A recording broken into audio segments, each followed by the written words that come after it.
وكفى وسلام على عباده الذين اصطفى اما بعد.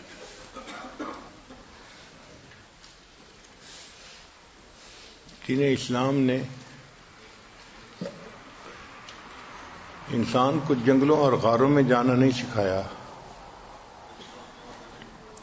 کہ اگر تم اللہ تعالیٰ کو پانا چاہتے ہو تو جنگلوں اور غاروں میں جاؤ، بلکہ دین اسلام نے یہ سکھایا ہے کہ اگر تم اللہ کو پانا چاہتے ہو تو انہی شہروں میں گلی کوچوں بازاروں میں رہتے ہوئے حقوق اللہ کو بھی پورا کرو اور حقوق العباد کو بھی پورا کرو، تو تم اپنے رب کو پالو گے. چنانچہ جو بندہ حقوق العباد پورے کرے، حقوق اللہ پورے کرے، وہ اللہ تعالیٰ کا مقبول بندہ ہوتا ہے.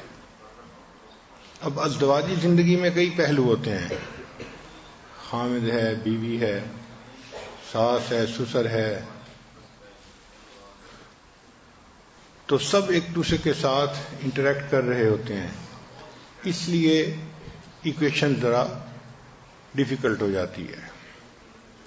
مگر سسر کو چاہیے، فادر ان لا کو چاہیے کہ وہ اپنے گھر میں سب کو محبت پیار سے رہنے کی تلقین کرتا رہے. ہر گھر میں خامد کا ایک رول ہوتا ہے، تو ڈاٹر ان لا کے لیے مدر ان لا تو ایک مسئلہ ہے، مگر جو مدر ان لا کا ہسبینڈ ہے جس کو فادر ان لا کہتے ہیں، تو وہ تو گھر کا انچارج ہے نا، تو اس کی ذمہ داری بنتی ہے کہ وہ اپنے گھر میں اپنے بیٹے کو بھی نیکی کی تعلیم دے، اپنی بہو کو بھی نیکی کی تعلیم دے. اگر گھر کے اندر کوئی اونچ نیچ ہونے لگے تو ڈاٹر ان لا کو بھی سمجھائے اور مدر ان لا کو بھی سمجھائے. یہ فادر ان لا کی ذمہ داری ہوتی ہے.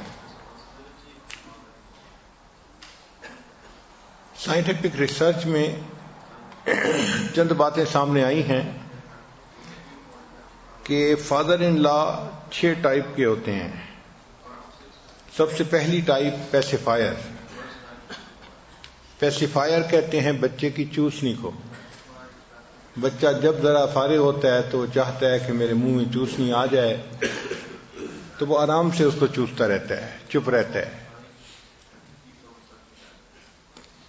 یہ جو فادر ان لا ہے یہ ماڈریٹر ہوتا ہے اپنی وائف اور ڈاٹر ان لا کے درمیان. یہ بیوی کو بھی سمجھاتا ہے، بہو کو بھی سمجھاتا ہے اور مسئلوں کو ساتھ ساتھ حل کرتا رہتا ہے. یہ سمجھداری کا کام کرتا ہے جو ایک مرد کو کرنا چاہیے اور گھر کے ماحول کو اچھا رکھتا ہے. اس کو پیسیفائر کہتے ہیں. Tries to maintain harmony in family. ایک ہوتا ہے ڈکٹیٹر فادر ان لا. بعض مردوں کی طبیعت ایسی ہوتی ہے کہ وہ بس اپنی ہی منوانا چاہتے ہیں، چلانا چاہتے ہیں. تو ریسرچ میں لکھا ہے کہ یہ اکیلا فادر ان لا 10 مدر ان لا کے برابر ہوتا ہے. ماشاءاللہ بڑی ہائی ویلیو چیز ہوتی ہے.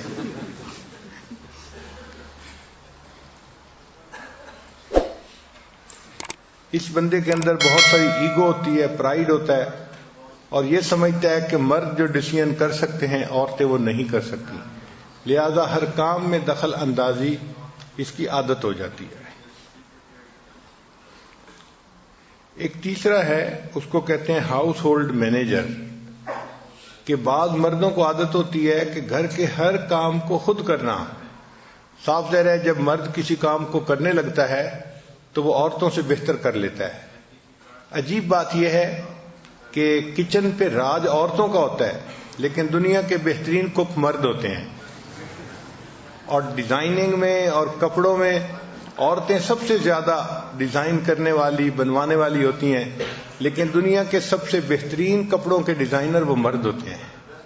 تو جب مرد کسی کام میں لگتا ہے تو اللہ نے اس کو ایسی خوبیاں دی ہیں کہ وہ آگے نکل جاتا ہے. تو یہ جو سسر ہوں گے یہ ہاؤس ہولڈ مینیجر کہلاتے ہیں. ہر کام میں یہ اپنی دخل اندازی کرتے ہیں. کلینلینس کیسے کرنی ہے، کچن کو کیسے مینٹین کرنا ہے، کپڑے کیسے دھونے ہیں، کیسے رکھنا ہے، ہر چیز میں ان کی انسٹرکشن موجود ہوتی ہیں. ایک فادر ان لا وہ ہوتا ہے جس کو گوسپ کنگ کہتے ہیں. وہ باتوں نہیں بندہ ہوتا ہے، بس باتیں کرنے کا ماہر. باتیں کر کے بیوی کو بھی خوش رکھتا ہے، باتیں کر کے بچوں کو بھی خوش رکھتا ہے. تو ریسرچ میں لکھا ہے کہ یہ بھی ایک عورت ہی کی طرح گھر میں ایک عورت ہی ہوتی ہے.